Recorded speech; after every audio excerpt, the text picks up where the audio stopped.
Hello, everyone. This is Ed Brendiger, and welcome to the Eddie Network podcast. And this is part two of my conversation with David Ross, a strategist and an all-around great guy from Australia. And you can tell that because we're having part two of a conversation that we filmed a while back that I think is really worth you listening, and I think you'll enjoy it. So welcome back, David, and thank you for the conversation we're having and that we've had. Again, Ed, thank you so much for having me. I think the fact that we're having a part two is a sizable reflection on you and the way that you, I was going to say interview people, but it's not. It's just the way you have conversations with people, and that comes as no surprise. Yeah, it is good. So here we go into part two of our conversation. And that's it. For me, I like the term becoming because it's kind of implying that from a place of humility, we need to keep learning, keep adapting, keep appreciating who we are, keep appreciating our biases, and how they can, in some ways, limit us. Humans are amazing species, and we're fantastic at adapting where we're required. But in my case,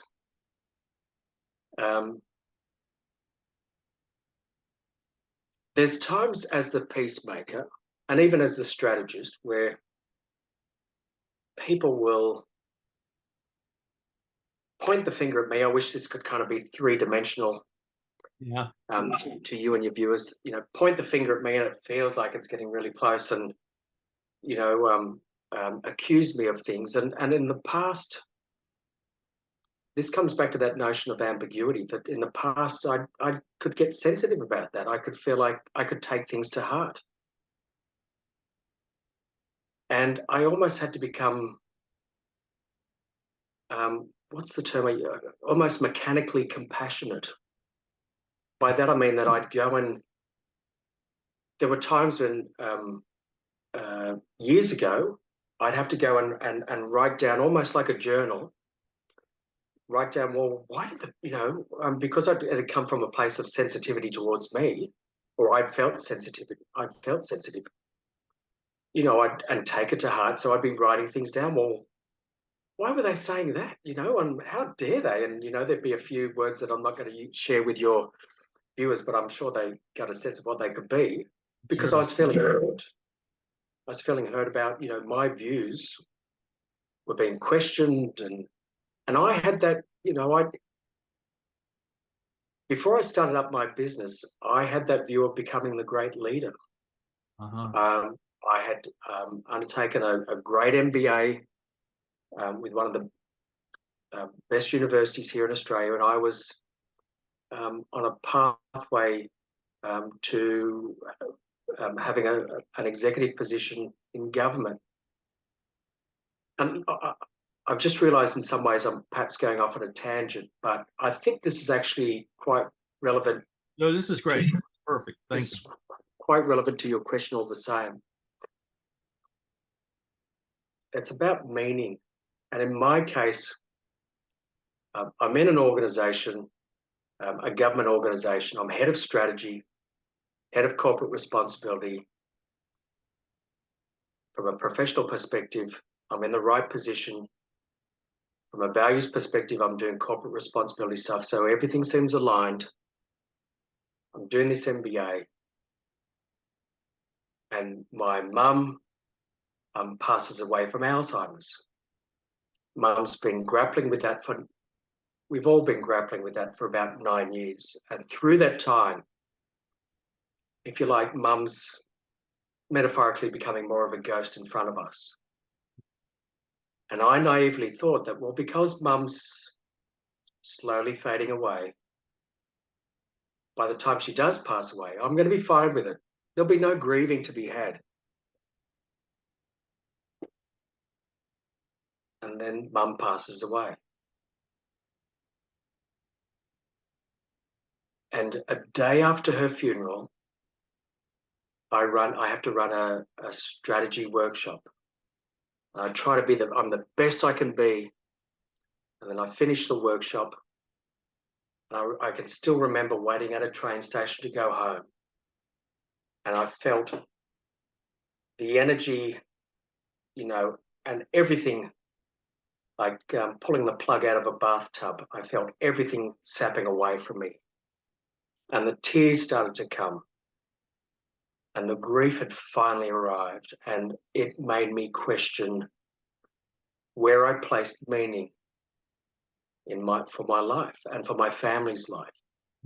It got me, that was perhaps a starting point, Ed, to me questioning what was going on and how I wanted to deal with what was going on, and try to deal with it with integrity,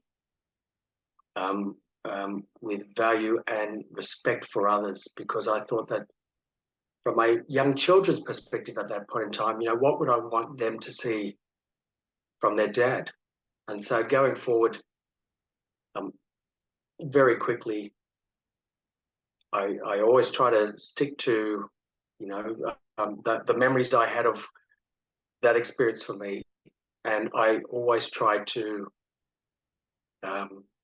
seek feedback from an array of people who I've often met, or, think about things from their perspective. And I still use a journal to this day, not so much from a sensitivity perspective, but boy, it's about learning from people. And I talk very quickly. I had a book published last year, and I make reference in that book to, I strongly believe that we need sort of 5 million or 5 billion leaders in the world to deal with what we've got.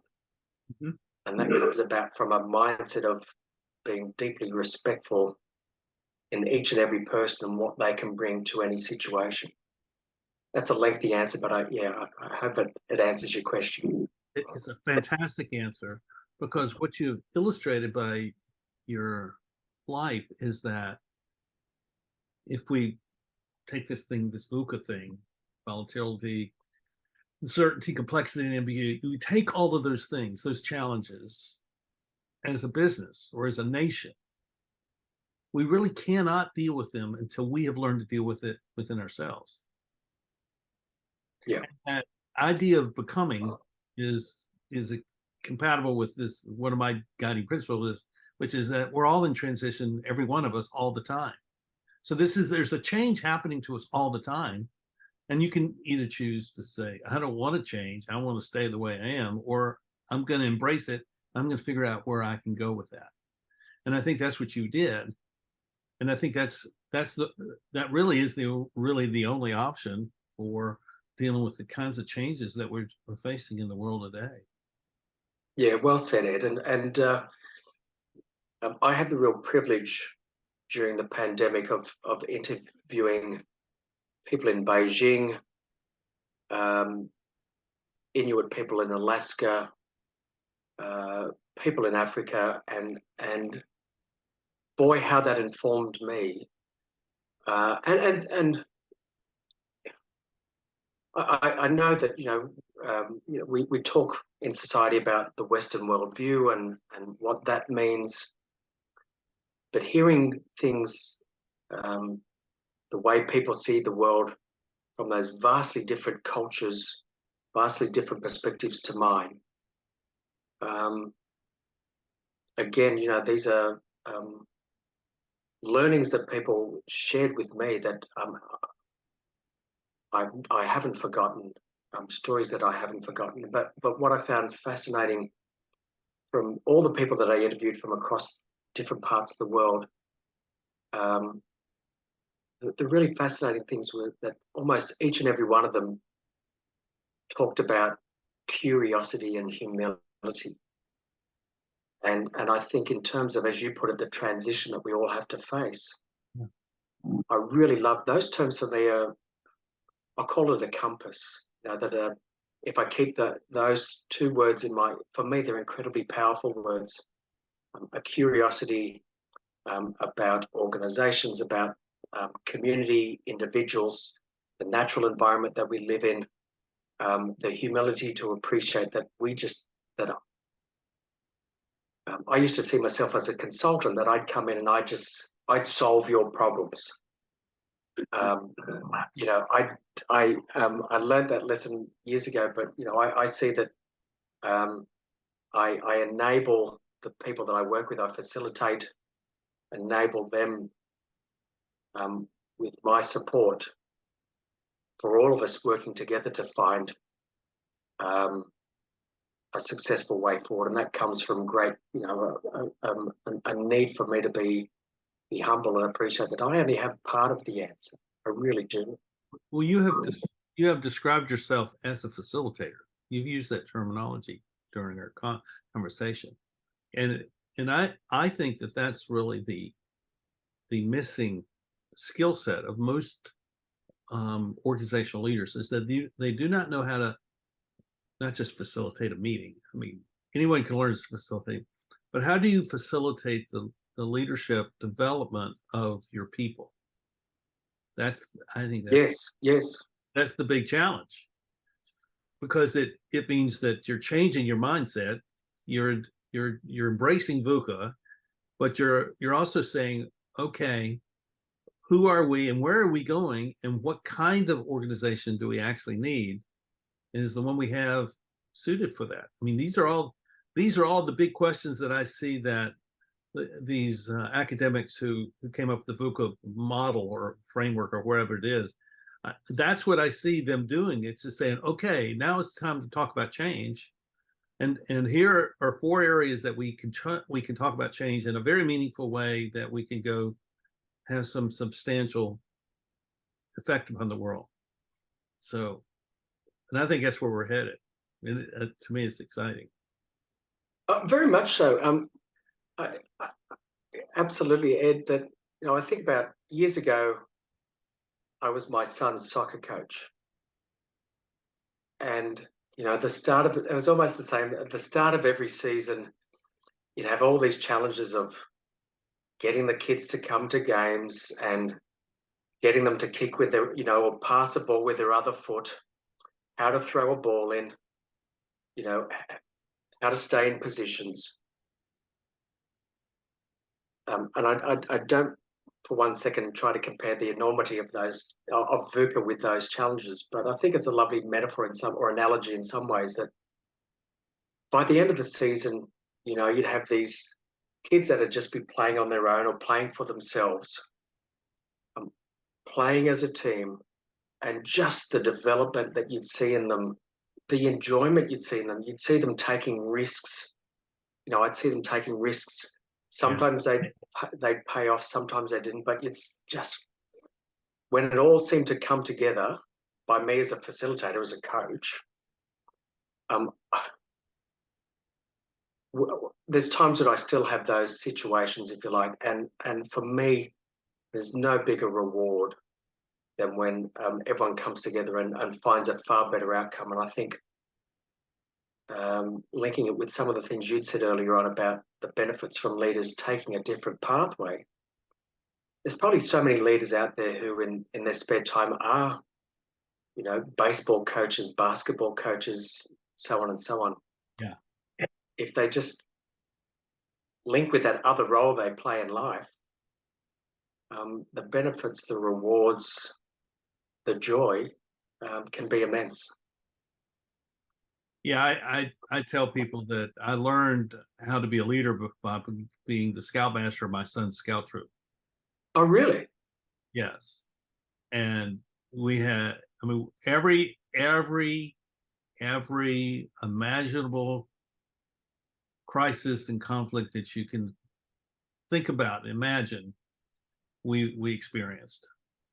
And the one thing that I learned is that if you're the senior leader in an organization, you need to say, this is what I do well, and I'm not going to do the things that I don't do well, and I'm going to ask that the people who do those things to do them well, and I'm going to respect their work, and I'm going to trust them, and I'm going to expect them to lead me, you know, and say if it's the guy that's going to do all the camping stuff, you know, or the merit badge stuff, you know, whatever they take on as their field of leadership within the group, I'm going to support them. I'm going to be I'm going to be their cheerleader, a supporter. And that worked out really well. So it's and we grew to be one of the top troops in the council, and so it had a huge effect on what I view the way organizations should function. So Ed, what was it that, and perhaps you have said it already, but what was it that made your troop one of the best within the council? Um, Was it your facilitation, do you feel? I think it was well, two things. I would say two things. One is that I had 15 adults who were my assistant scoutmasters. No, 19, excuse me, 19 adults. And so I asked each one of them, I says, I don't know what you can do. I don't know what you need to do. I don't know what we need to do. What I would like you to do is decide that this is an area that you want to focus on, and tell me what you want to do, and keep in touch with me what you're doing. So that kind of maintenance of the relationship between the senior leader and the other leaders, the assistant leaders. The crisis that kind of turned the troop towards the way that it should go happened it was either the second or my third year, and we had some new people who come in. We went from like 12 boys and 3 leaders to 48 boys and 25 leaders in 2 years. I mean, so it was a crisis of growth, So, and a new parent and his son, they came, and he became the troops committee leader. And he was retired from a corporate job with a big French company, and he was going to run it. He was going to run the troop from a manner that would benefit his son, and he was going to change some of the rules. And I'm sitting in the committee meeting as he was just saying that, and I actually stood up and I said, if you want to enact these rules, that's fine. You're welcome to do that. That's your prerogative. But if you do, I resign. I will resign tonight, because you don't understand what this troop is about. And then out of nowhere in my mind came these 5 principles. I said, we are about every boy learning leadership, every boy advancing by learning, every boy having fun, every boy participating in the camping program, because that's where we teach leadership, and for every boy wearing a uniform as a sign of strength and unity. And then I said, and the shorthand is, if a boy's advancing but not having fun, there's a problem. If the boy's having fun but not advancing, there's a problem. That's our shorthand for measuring it. And I said, this is what I would suggest that you adopt as our values, our principles for the operation of the troop. And so that became the thing I talked about every week. Every week I was talking about those 5 principles. So I was driving home what our values are, bang, bang, bang. And as a result, it became the culture of the group, and that's why it grew.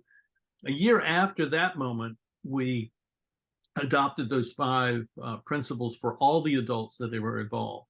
So we wanted everybody to be in uniform, because then it took away all those cultural differences that existed, because we had a diverse troop of wealth and social status and educational status, and so everybody was on the same level because they were in uniforms together. So yeah, it was a great experience. That sounds fantastic, Ed, but I know that perhaps at the beginning of every football or soccer season, or there'd come those points, particularly when I first started out as a coach. It was kind of, in terms of volunteering, it was a case of who's going to volunteer, and everyone else took a step backwards, and I was left as the coach.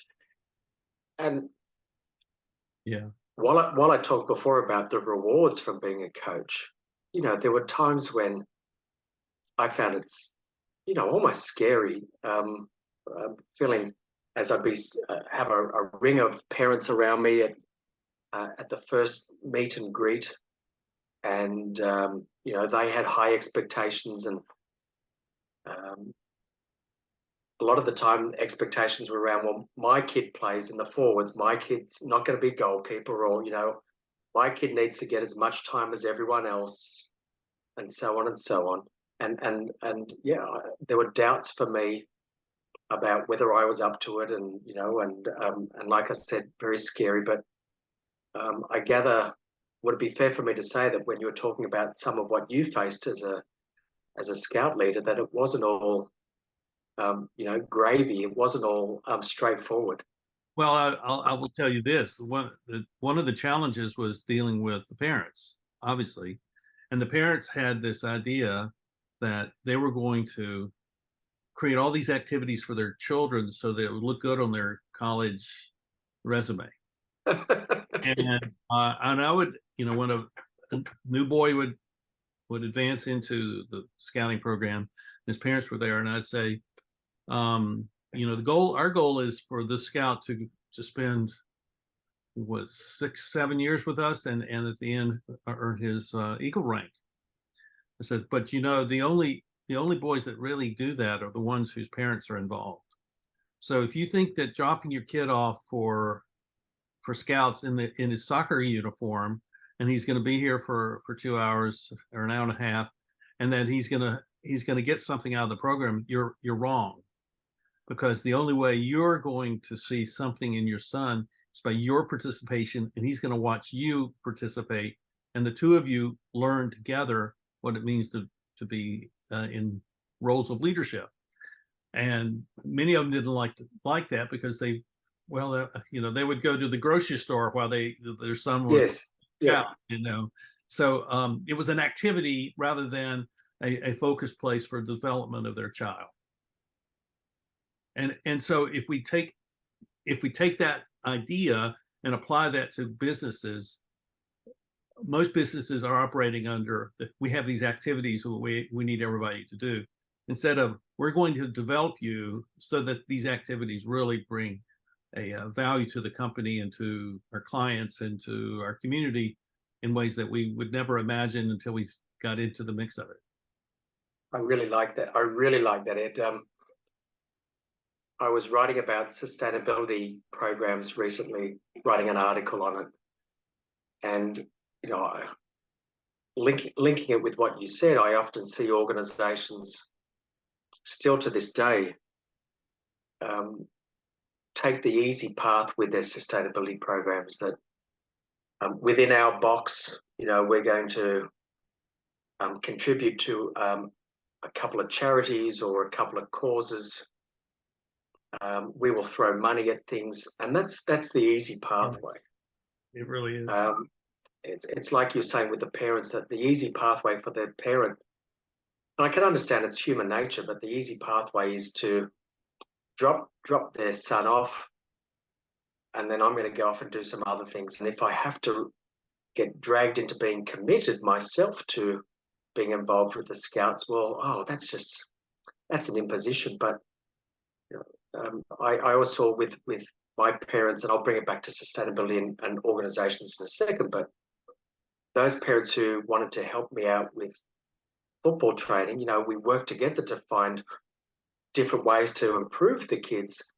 And the parents always got a real joy out of it themselves. They got a benefit and meaning to their own lives that they would not have got if they'd just taken the easy pathway. And so linking that with sustainability programs, that where organisations allow their staff to genuinely build relationships with stakeholders and involve their stakeholders in finding a way forward, in those situations, obviously there's something wonderful for the cause and for the stakeholders. But if you find really genuinely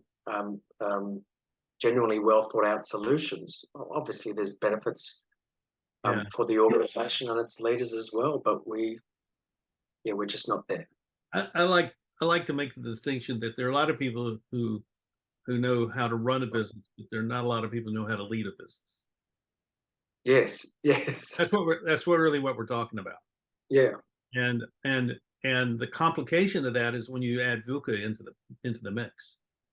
And so if we go back to I mean we're going on, but this is really worthwhile. People, this is a great conversation. So just stick with us. This is worth it. If we go back to the recession of the late 2000s, and a lot of businesses were hit very hard by that. My business, I lost all my clients in about 6 weeks in 2009. Wow. Yeah, yeah, oh yeah. It's the way it is. And as a consultant, what I was finding is that they were saying, well, we're not going to do anything now. We're just going to kind of wait this thing out. And I'm thinking, this is not a thing that you're going to wait out. This is a game changer. And if you just think you're going to wait out, you're going to wait until you're going to close. And that's what happened. And I ended up closing my business for that reason.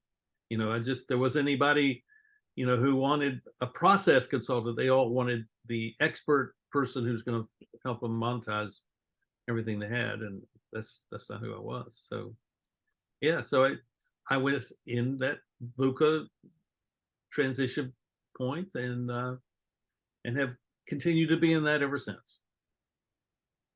So how did you get from that point, Ed, from having to shut the doors of your business? How did you get from there to where you are now? Like, did I gather that that you must have spent a lot of time reflecting on where you were at? I reflect on it every day. I'm obsessed with it.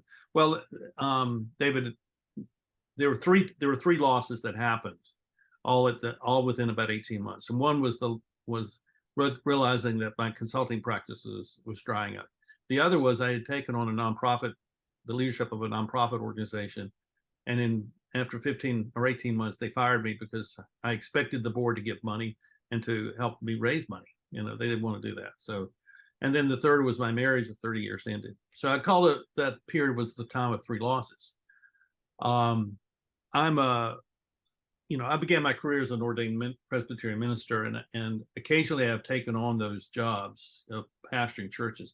I'm not very good at it because I'm so interested in change that churches are not really interested in change. But I took on a church that was in crisis, and I spent a couple of years with them, and then it was clear that that's not what I was supposed to be doing.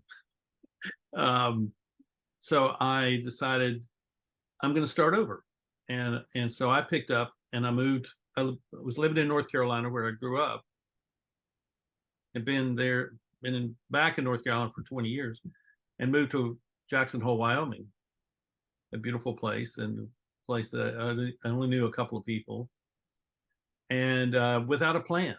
And I moved there without a plan, and I ended up spending most of the time there writing my first book, Circle of Impact, and then promoting that book, spending a year. And then it became clear when COVID hit that it was time for me to sell my home and then move back to North Carolina. So that I ended up back up here, and in a town where I didn't know anybody. So, and it's all worked out well. So I'm constantly in the state of, okay, listen, I'm constantly in a state of change, is what I'm saying. Ed, thank you so much for sharing that. I had said to you before we went to air, so to speak, that what I was really taken by with respect to you as a person was your warmth. And my jaw almost dropped a second ago. I think it did drop just a little bit, would have looked a little ungainly um, as you shared what you did share, because the word that came to mind was service. Yeah. Scouting the not-for-profit and being a pastor. It screams out service. So I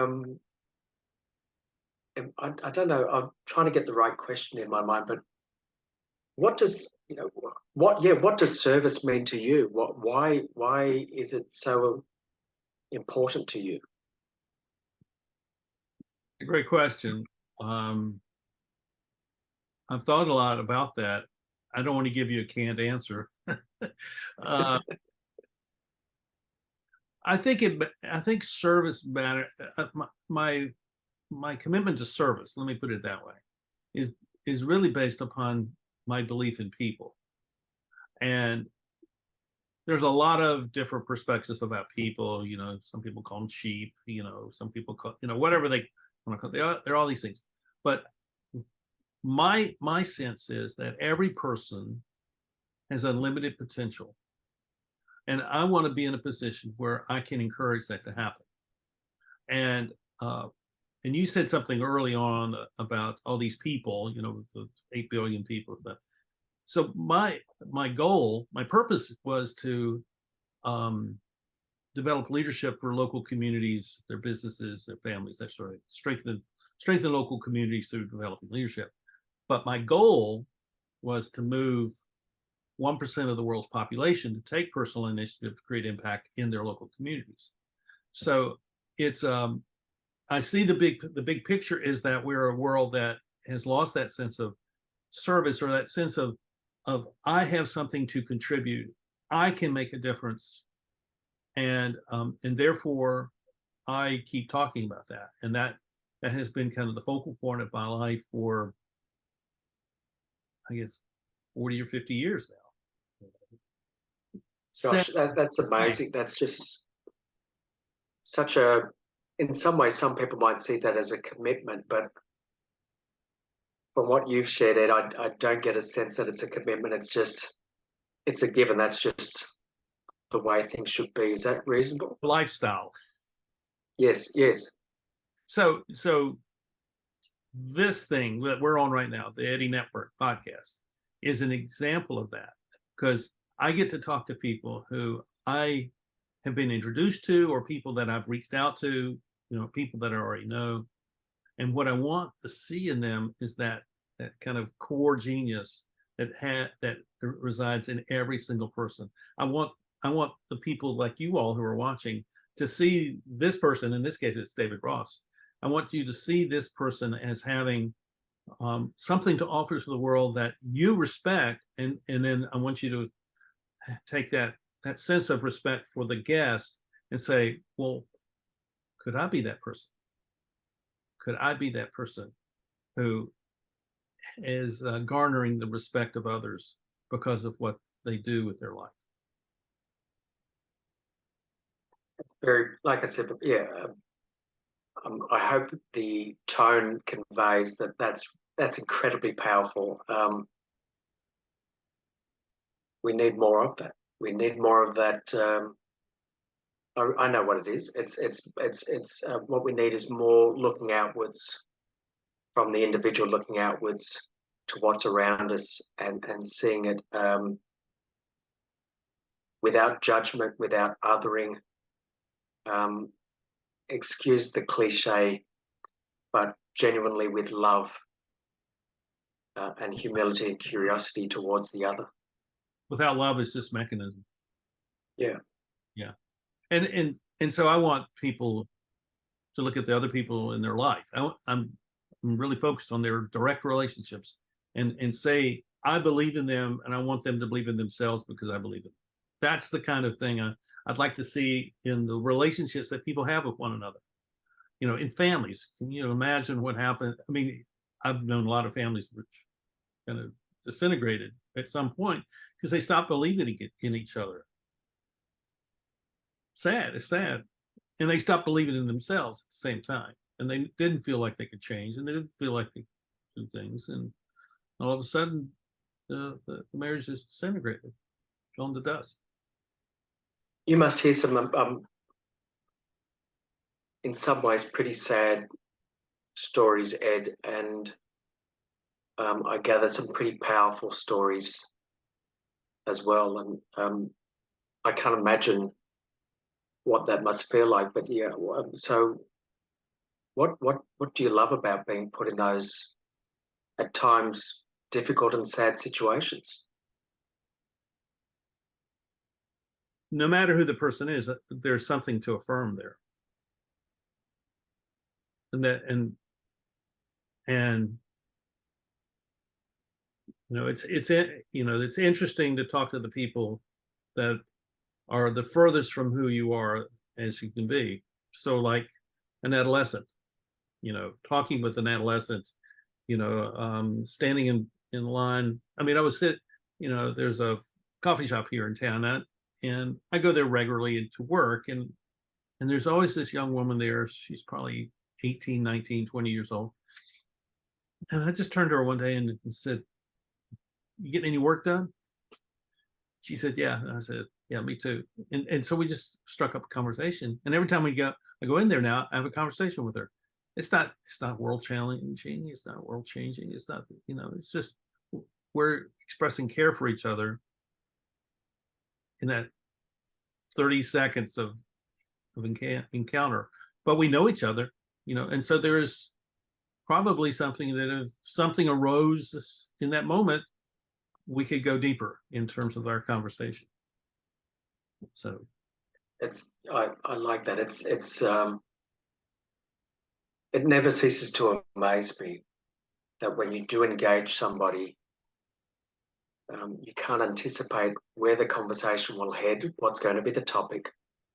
But boy, you're opening yourself up to some powerful experiences, and very quickly, in my case, there are times over the years where I've been brought in by layers of government to develop to play a part in developing a strategic plan where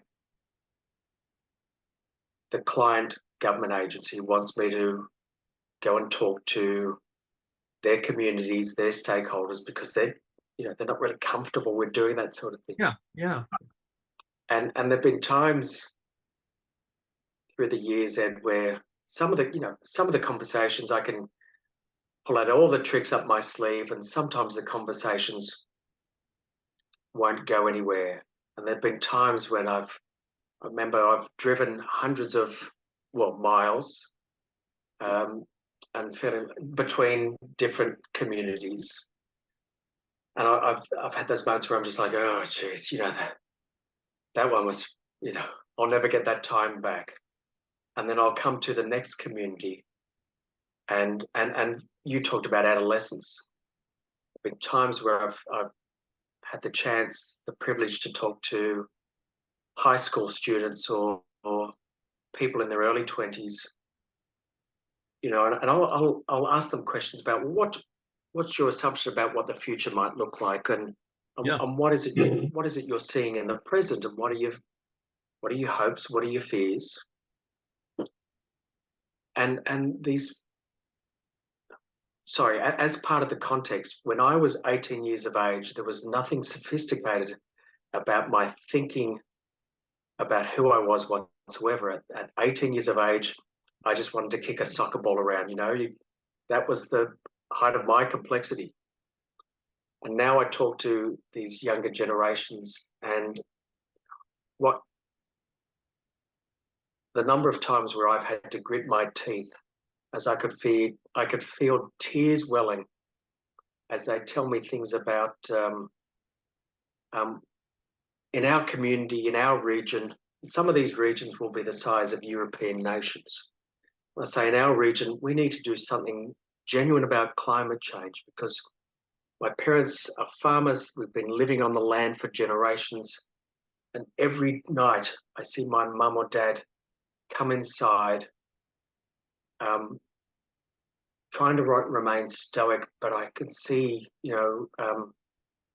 how grim they look. We need to do something about, in rural communities, about how we view alcohol, because they tell me how we see our friends have died in a community where we valued alcohol and championed alcohol as a rite of passage. Our friends have died under the influence, and I can go on and on and on about those amazing stories that I get to listen to, and as I said before, it's a privilege, and if you just open the door to these people and give them some trust and respect, you get paid back tenfold. Yeah, we're the two of us are very fortunate people that we have found ourselves able to be in relationship with so many different people, where we learn about life, and we learn about who they are, and we have our own perception of who we are, challenged and changed, modified and nurtured because of these people. And I wouldn't have it any other way. No, I like that word nurture. Yeah, I feel I've been nurtured by the influence of so many people who often won't realize what a profound impact they have had on my life. But I'm very lucky as a result. David, it's been really great to have you here. This has been fantastic. It's been so much fun. I think if we were actually in the same room together, we would continue this for another 2 or 3 hours. I think we have so many commonalities and so many experiences that are the same. So much in our personalities are the same. I really appreciate who you are and what you've done with your life, and what you're giving to us through your work there in Australia. Ed, thank you so much. If we were there in person, I'm a very huggy kind of person, so I'd be giving you a hug Me too. to show you how much I have enjoyed time with you, enjoyed not just talking to you but listening to you, and yeah, it's meant while I haven't had the chance to thank a lot of people in my life for the impact they've had on me, this is a conversation that will definitely stay with me. So thank you so much for your time. We're going to do this again. So I think it's a given. So tell us how to find, how our guests, or how our viewers can find you, and if they want to have a conversation, what would that might be like? What would that conversation be like? That's a great one. So they can perhaps find me in two ways. By if they Google Phoenix Strategic Management, the organisation I'd set up 14 years ago, thanks to my mum. And they can Google me through confrontingthestorm.global, where you can find out about my book, which essentially reflects so much of what we've discussed today. No. What's a conversation with me going to look like, or why will people reach out to me? They reach out for a couple of reasons, and a lot of it's about, again, a reflection of what we've discussed today. Leaders or managers who have realized that while they're good people, caring people, that what's got them to here in terms of their skills, their behaviors, their ways of thinking, that might have served them so successfully to this point, they're now finding that, well, they might even be questioning that whether some of those things are an obstacle, and that's no reflection on them. It's a reflection on the change that we're experiencing. So they might be trying to figure out, well, how do I engage my people better, or my stakeholders better? Or how can I play a part with my staff and my stakeholders in visioning a more exciting time for our organisation? The viability of our organisation might be coming into question. So I often get involved in those kinds of conversations about positioning organisations in a world of VUCA. Or alternatively, people call me quite reasonably, again, they're good people, but boy, we're feeling overwhelmed with the anger that's being directed at us by our stakeholders. We've tried lots of things. It's just not working. We really are trying to do the right thing, but that's not what our stakeholders or our communities feel. So I get involved in those conversations, and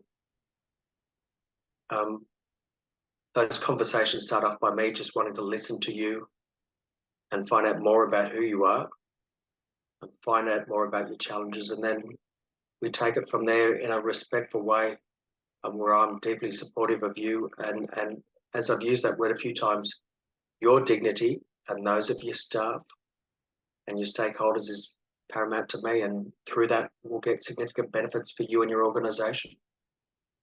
That's fantastic. And thank you, everyone, for watching. Thank you, David, for being here. You've already shared with us how you how you work with people and how we can find you, and we'll put all that in the show notes. So thank you everybody for watching, and please subscribe and share your thoughts with us here at the Eddie Network Podcast, and we'll see you next time.